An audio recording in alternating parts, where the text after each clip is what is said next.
Հայաստանում ճապոնական կարատեի ասոցիացիայի նախաձեռնությամբ իրականացվող ծրագիրը նպատակ ունի հաշմանդամություն ունեցող անձանց հնարավորություն տալ զբաղվել մարտարվեստով։ Ասոցիացիայի նախագահ Շահեն Պետրոսյանի հովանավորությամբ ծրագիրը կմեկնարկի փետրվարի 20-ին, իսկ մարզումների ավարտին տեղի կունենա մրցում մրցանակաբաշխություն, որտեղ լավագույններին կհանձնվեն որակավորման սերտիֆիկատներ։ Նույնիսկ սակավ շարժունակություն ունենալու դեպքում հնարավոր է զբաղվել սպորտով,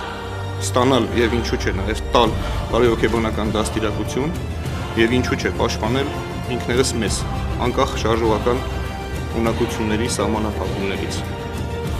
Նախագծին միացել են Ունիսոն հասարակական կազմակերպությունը, մի շարք այլ հասարակական կառույցներ ու հայտնի մարդիկ, այն իրականացվում է հասարակական հիմունքներով եւ շահույթ չի հետապնդում։ ՃԿ Արմենիա ասոցիացիայի նախագահ Շահեն Պետրոսյանը ծրագրի մասնակիցներին կապահովի նաեւ պայուսակներով, հագուստով, որոնք արդեն բերվել են արտերկրից։ Կարծում եմ եւս կխթանի այդ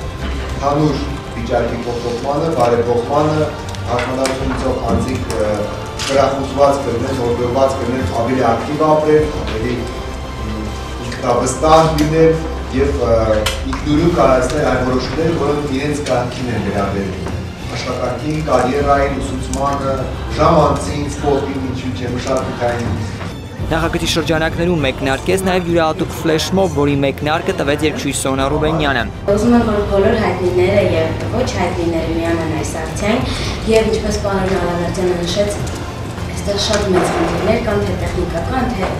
տարբեր խնդիրներ կան, ու այս խնդիրները փոքր